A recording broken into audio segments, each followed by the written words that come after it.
Orif, former, intégrer, ensemble. Bienvenue dans ce premier épisode des podcasts de l'Orif. Orif pour Organisation Romande pour l'intégration et la formation professionnelle. Aujourd'hui, nous allons parler de stress. Un mot que l'on entend et que l'on vit trop souvent, ma foi, mais que l'on comprend rarement en profondeur et autour duquel survivent encore bien des légendes. Afin d'éclaircir tout cela, nous avons le plaisir de recevoir Aurélie Lathion, docteur en neurosciences, coordinatrice de stressnetwork.ch et co-auteur de la série La fabuleuse maison Cerveau. Bonjour Aurélie. Bonjour. Afin de s'immerger dans ce monde très particulier du stress, je vous propose de débuter ce podcast par quelques témoignages de bénéficiaires et de collaborateurs et collaboratrices de l'Orif. Quand j'entends le mot stress, spontanément, je pense au temps qu'il me manque. Des fois, ce serait bien d'avoir des journées de 48 heures, par exemple. Et rien que ça, c'est source de stress parce qu'on a beaucoup de choses à faire. Pas assez de temps, il faut s'organiser. Et rien que l'organisation me donne du stress.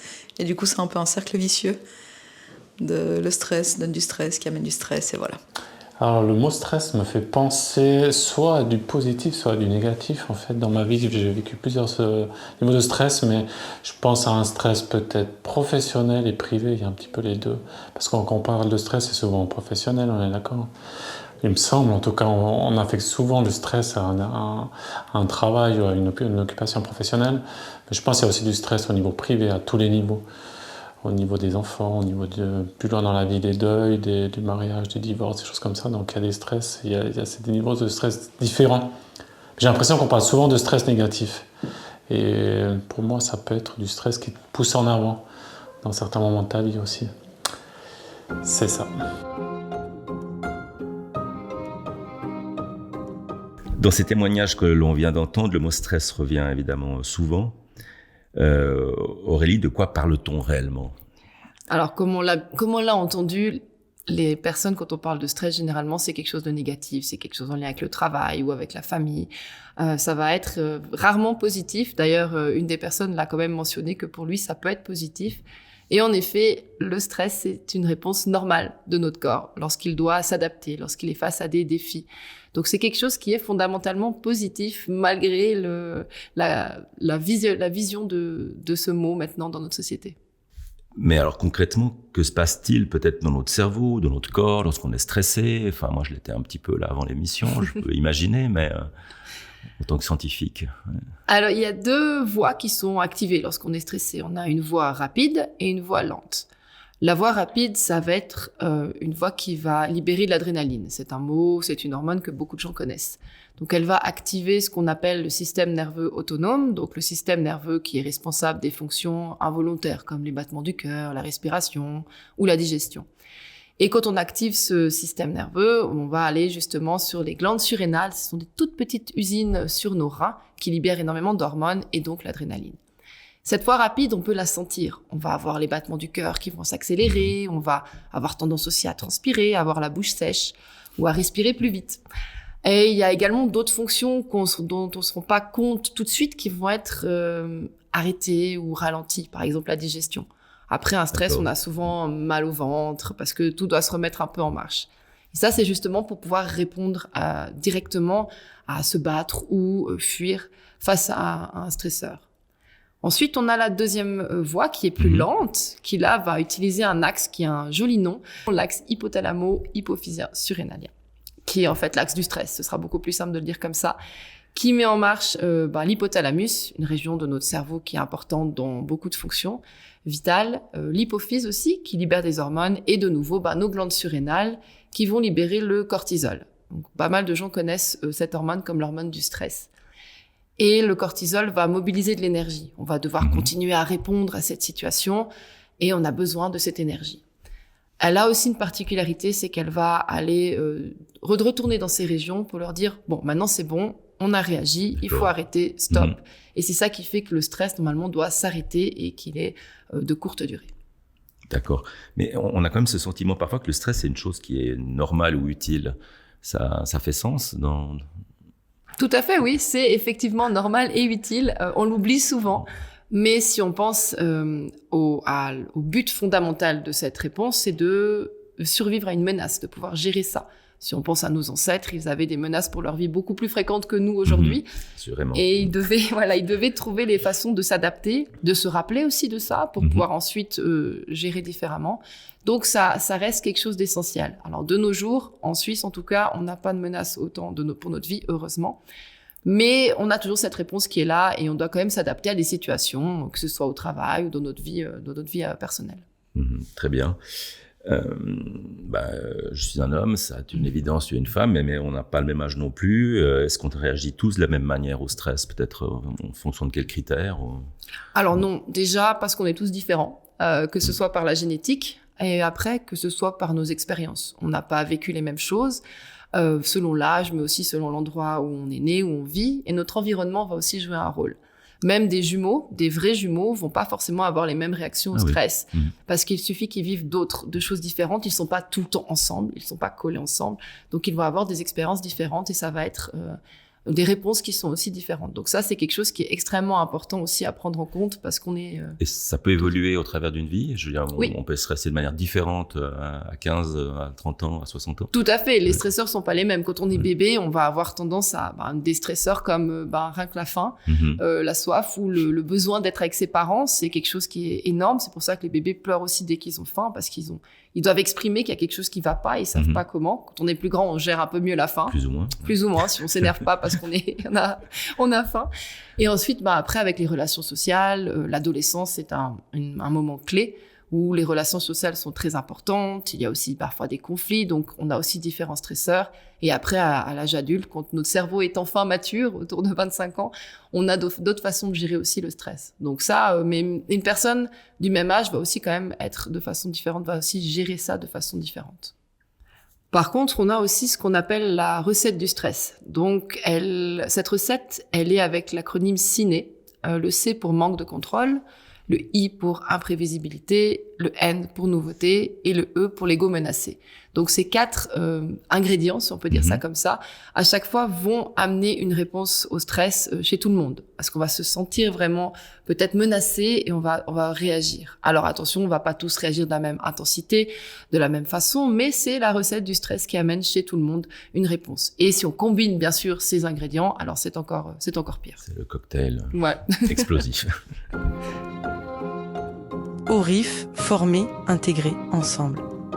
Avant de poursuivre, écoutons un nouveau témoignage. J'ai un trouble du déficit de l'attention.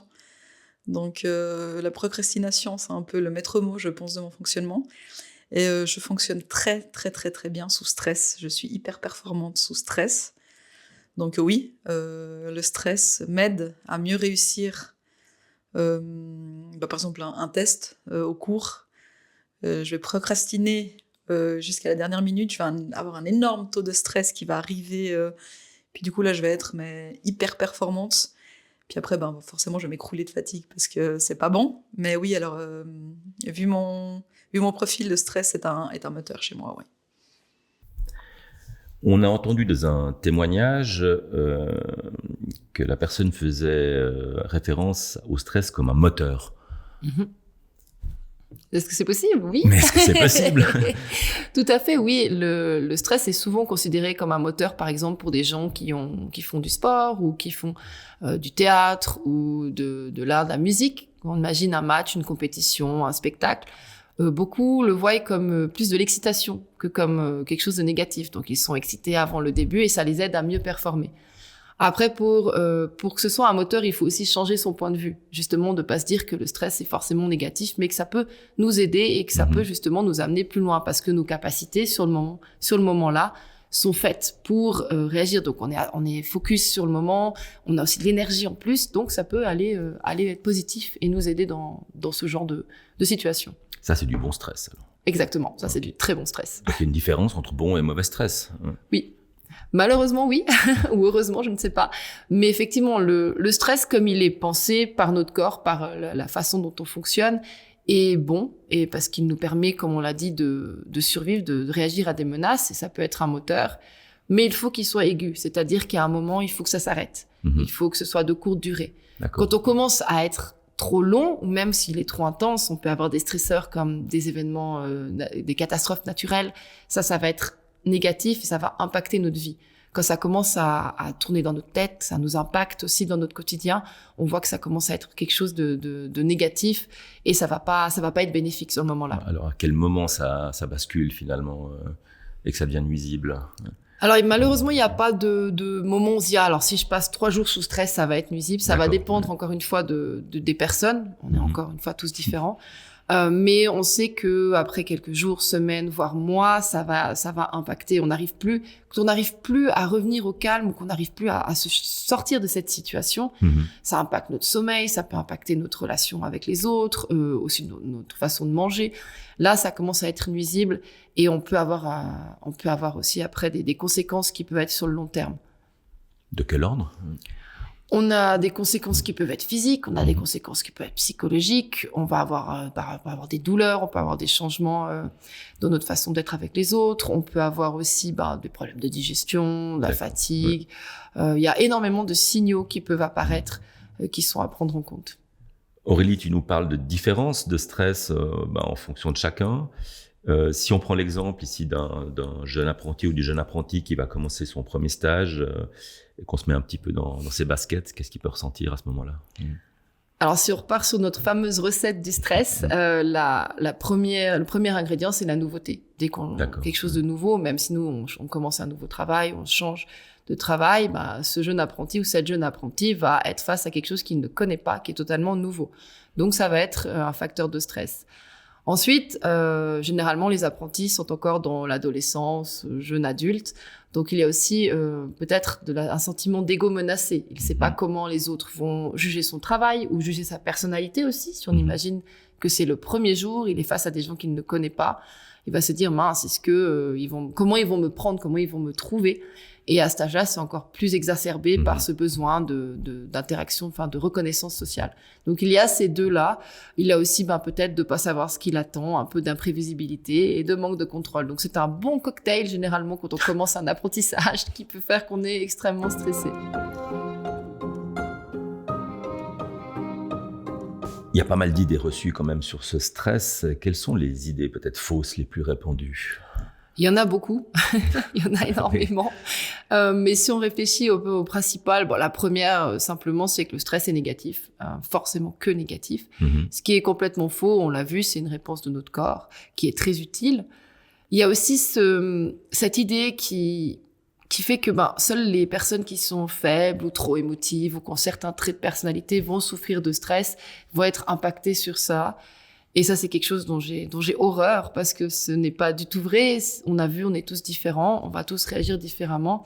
Et personne n'est à l'abri un jour d'avoir un épisode de stress qui est trop intense ou trop long et qui va impacter notre vie, qui va amener des troubles. Notre cerveau, c'est un organe comme un autre. S'il fonctionne plus bien, ça a des conséquences, comme un cœur qui fonctionne pas bien, un estomac qui fonctionne pas bien. Donc ça, c'est une idée fausse qui est importante. On entend souvent, cette personne-là souffre de burn-out quand on va vraiment plus loin. Je comprends pas, elle a tout dans sa vie, mais non, c'est pas du tout lié à ça. C'est un fonctionnement qui va pas. J'ai envie de dire, est-ce qu'il y a un lien entre stress et hypersensibilité ou sensibilité en fait? Est-ce que quelqu'un qui est sensible ou hypersensible sera plus facilement stressé?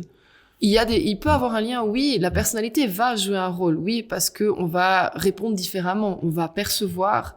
Tout est dans la perception aussi de la situation stressante. Donc, on va percevoir ça différemment qu'une personne qui n'est peut-être pas hypersensible. Au contraire, ça peut aussi être positif parce qu'on peut développer des stratégies que d'autres personnes ne développent pas. Donc, ça peut aller dans le positif ou le négatif à chaque fois. Donc, ce n'est pas parce qu'on est hypersensible ou perfectionniste ou je ne sais quoi qu'on va forcément souffrir de stress de façon différente. Ça peut être positif, encore une fois. Si on repart sur les idées reçues, il y en a aussi d'autres qui sont que beaucoup en Suisse, on a cette idée reçue qu'on travaille mieux quand on est stressé, que c'est important d'avoir la pression. C'est très très typique de notre pays. Alors je suis suisse aussi, mais je travaille avec beaucoup de collègues qui viennent d'autres pays et on voit vraiment ces différences. Ça peut être vrai pour certaines personnes qui aiment faire les choses à la dernière minute, mais en règle générale, ce n'est pas bon et ce n'est pas vrai. Il y a des personnes qui ont besoin d'être organisées et à force, ça peut impacter vraiment sur le long terme. Donc, c'est à peu près les principales idées reçues que j'avais en tête.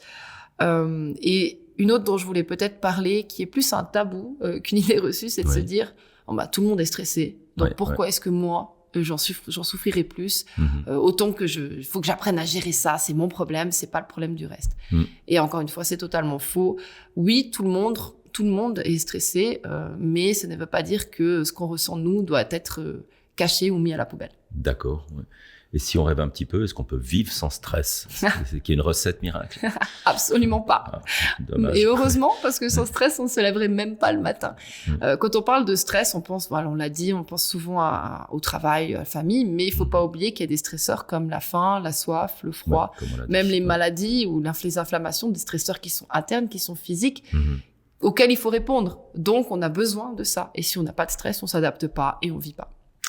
Dommage. Oui. Aurélie, qu'est-ce qu'on peut retenir un petit peu de cette première partie? Là, tu as évoqué beaucoup d'éléments. Alors, je pense que les points principaux, c'est déjà... alors, je me répète, mais je trouve ça très important. Le stress est positif.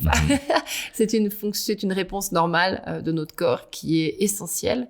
Aussi, le fait qu'un stress, pour être positif, doit être aigu et qu'on est tous différents. Et que malheureusement, parfois, on peut partir du côté négatif du stress et ça peut à ce moment-là impacter notre vie. D'accord. J'ai envie de poser des questions sur un petit peu les déclencheurs ou les repères pour comprendre le stress. Il y a beaucoup de possibilités de comprendre son stress. Déjà, c'est de se comprendre soi, d'essayer de s'écouter. On l'a vu dans la réponse, dans la voie rapide, on a des signes physiques. Donc, de pouvoir les identifier et aussi de pouvoir comprendre ce qu'on ressent à un moment, un X, et de façon importante, sans jugement. Et on va développer, je crois, ces signaux d'alerte dans le 2e épisode. Exactement. Merci beaucoup. ORIF, former, intégrer, ensemble. Nous retrouverons Aurélie Lathion dans le 2e épisode consacré au stress. En point de mire, les freins que le stress nous impose et ses signaux d'alerte, les effets sur le corps et le quotidien, mais aussi comment s'auto-observer afin de peut-être pouvoir réduire ce fameux stress qui nous occupe tellement.